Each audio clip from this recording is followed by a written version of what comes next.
ሸክም ለከበደው ማረፊያ ነህ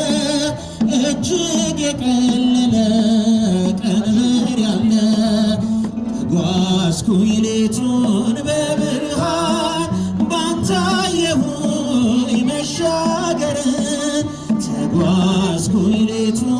በብርሃን ባንተ አየሁኝ መሻገርን ቸር አምላክ የእውነት ዳኛ አማኑኤል የኔ መታመኛ በምን እጽናናለሁ ከሌለህ በምን ልበረታ ካላገዝከኝ አንተ ስላለህ ነው መድኃኒቴ ቆሜ መታየቴ አንተ ስላለህ ነው መድኃኒቴ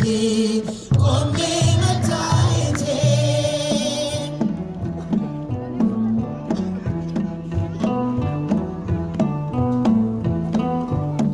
ጨለማን አላውቅም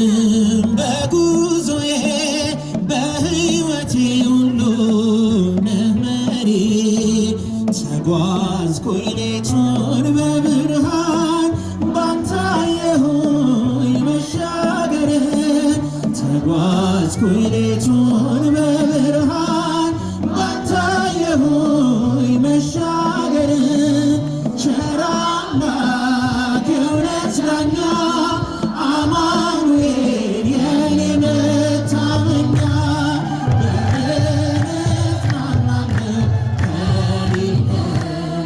በምን ልበረታ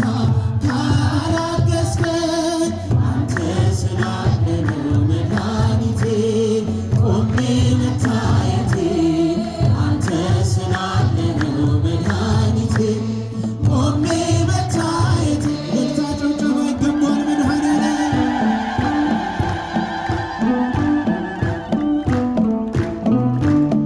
ማቀርቀሬን ሰበር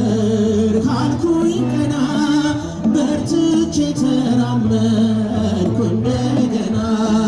ቃልህ ኃይሌ የሚያጸናኝ በዓለት ላይም የሚያቆመኝ ቃልህ ኃይሌ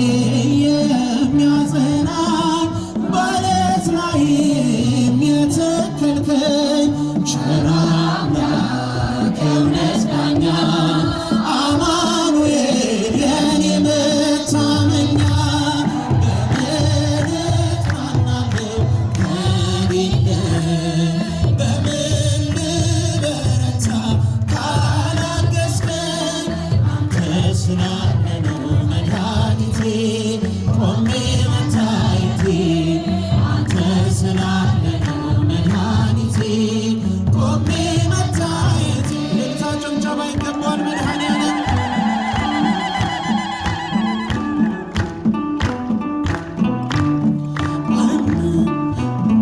ጨለማን አላውቅም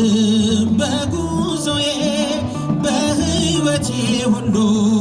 ነህ መሪ ተጓዝኩኝ እመለሳለሁ። አዎ ስለዚህ ነቢየ እግዚአብሔር ቅዱስ ዳዊት ዝንቱ ነዳይ ጸራው እግዚአብሔር ሰው አለ። ዝም የሚል አምላክ ሳይሆን ችል ይላል፣ ቸላ ይላል፣ የማይሰማ ይመስላል። አዎ ጆሮ እንደሌለው የማይሰማ ይመስላል ይላል በቅዳሴው ላይ። ግን ይሰማል፣ ያደምጣል። በጸሎት እንድንተጋ ቃሉን እንድንሰማ ወደ ቤተ መቅደስ እንድንመጣ ወደ እግዚአብሔር ቤት እንድንቀርብ ከእግዚአብሔር እንዳንርቅ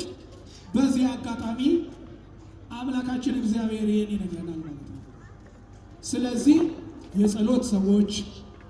ወደ አምልኮት ስፍራ አንዳንዱ ሰው ቢሄድም